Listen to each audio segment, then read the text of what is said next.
Cup যাবে রাজশাহী। আইসিসির কোন সিদ্ধান্ত না, ওটা সম্পূর্ণ ভারতের সিদ্ধান্ত। সাকলাইন ভাই যে অল্প টাকার ভিতরে যে চমকটা দেখাইছে, একমাত্র ভারতের দালাল মিরাজ। সকলে আমরা এইভাবে ঐক্যবদ্ধ হয়ে প্রতিবাদ করতাম, তাহলে আজ আমাদের বাংলাদেশ ক্রিকেট দলের এমন দুর্বল অবস্থা হতো না। আমরা দেখতে পাচ্ছি যে বিগত এশিয়া কাপে বাংলাদেশ ক্রিকেট দল অনেকটা ড্যামেজ হয়ে গেছে। তা আমরা যদি আগে এভাবে ঐক্যবদ্ধ হয়ে মুস্তাফিজের ক্ষেত্রে যেভাবে প্রতিবাদ করছি, আমরা যদি আগে এভাবে ঐক্যবদ্ধ হয়ে সকলে প্রতিবাদ করতাম, তাহলে হয়তো আমাদের বাংলাদেশ ক্রিকেট দলটা আগের মতো গোছানো থাকতো। থ্যাংক ইউ ভাই, থ্যাংক ইউ। এখন আমরা মাতালত করব না।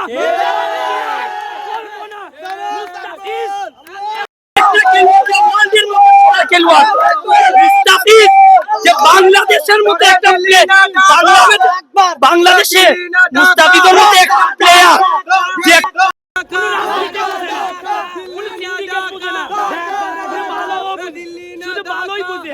কারণ মুস্তাফিজ এমন খেলোয়াড় সিন্ডিকেট কোন ধরনের যত ঝামেলা মুক্ত যত কাজ আছে সবকিছু মুস্তাফিজ, কিন্তু সিন্ডিকেট দুর্নীতি মুক্ত একটা প্লেয়ার হলো মুস্তাফিজ।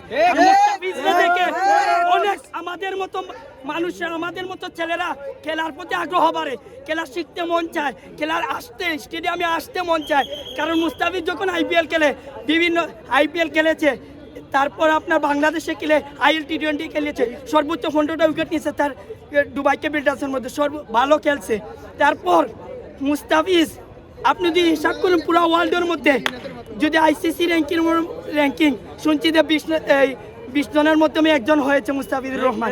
মুস্তাফিজ এমন প্লেয়ার, যখন বাংলাদেশের এক ওভারে যদি 1 রান ঠেকাইতে হয়, তখন সময় মুস্তাফিজ বোঝা যায়।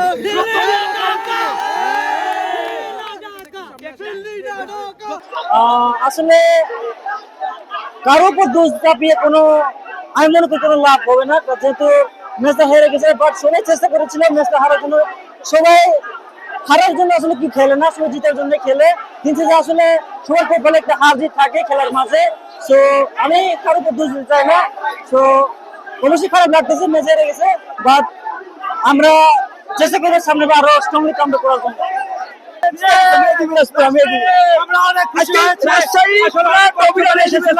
কিন্তু ভাবি নাই যে আমরা জিতে যাবো। আলহামদুলিল্লাহ, আল্লাহর রহমতে আমরা জিতে গেছি। কারণ মুশফিকুর রহিম এবং শান্ত এইবার বিপিএল এ শান্ত খেলছে। আমরা টিমের প্লেয়ার হওয়ার পরও আমরা হতাশ মিরাজের প্রতি।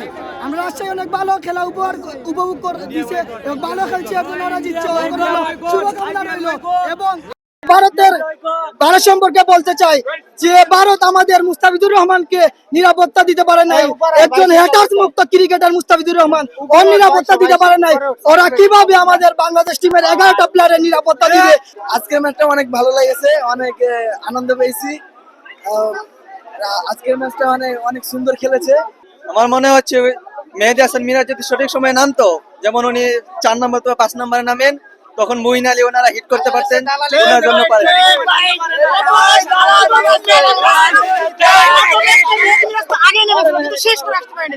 ভালো হবে না। বাংলাদেশ যেখানে ক্রিকেটারদের নিরাপত্তা নেই, সেখানে ভারত আত্মসম্মান বলতে কিছু একটা আছে। এখানে নিরাপত্তা দিতে হবে। সিদ্ধান্ত হয়েছে যদি বাংলাদেশের পক্ষে যায় না, মানে যারা ভোট দিয়েছে বেশিরভাগই বাংলাদেশকে দেয় নাই, তো সেক্ষেত্রে এখন ডুয়ার দেয় হয়, যাইতে হবে না বাদ দিতে হবে। আইসিসির কোন সিদ্ধান্ত না, ওটা সম্পূর্ণ ভারতের সিদ্ধান্ত। সম্পূর্ণ ভারতের সিদ্ধান্ত, এটা আইসিসির সিদ্ধান্ত না। আজকে আমরা আইসিসি বলতে ইন্ডিয়াকে, আইসিসি উঠে বসে ইন্ডিয়ার এরকম হলে হবে না। কারণ আপনি দেখেন ভারত কি করছে, আইসিসিটাকে পুরো দখল করে রেখেছে।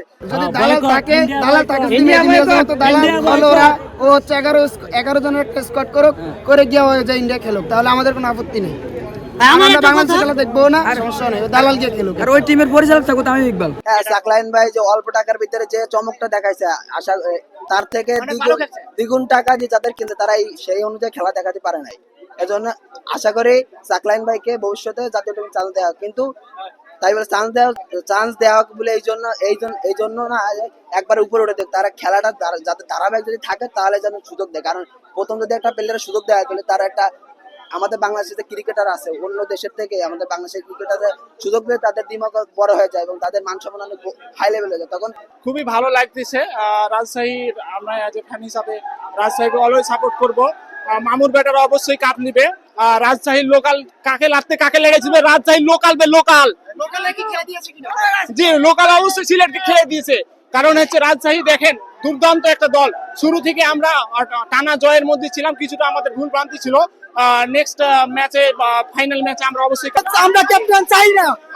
দেখেন আজকে চিতামেশ ইজি ফিল্ডিং এ ইজি ক্যাচ মিস করতে এবং ব্যাটিং এ টার্নিং পয়েন্টে খেলাতে উঠে বল নষ্ট করে 3টা চান্স পাইছে, তারপর কিছু করতে পারে নাই।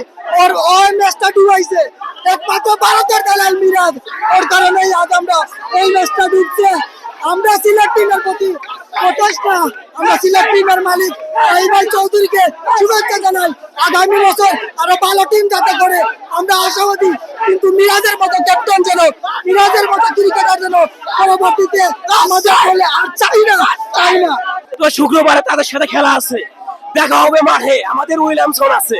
ঠিক আছে বাবা, খেলা হবে মাঠে শুক্রবার সন্ধ্যা 8টায়। আপনারা সবাই আসবেন, খেলা দেখবেন, উপভোগ করবেন। ঠিক আছে, কাপ যাবে রাজশাহী। আমরা রাজশাহী যেহেতু উইনার হয়েছে, আমরা আশা করবো আমরা যাতে ফাইনালও উইনার হতে পারি ইনশাল্লাহ। ওরা যদি চায় তাহলে খাওয়াবে, আর যদি চায় না হলে না খাওয়াতে পারে, এটা ওনাদের বিষয়। জয়ের পিছনে অবদান এখানে যেহেতু ক্যাপ্টেন্সি নাজমুল হাসান শান্ত ভাই যেহেতু ইতিপূর্বে আমাদের জাতীয় দলে অনেক ক্যাপ্টেন্সি ছিলেন,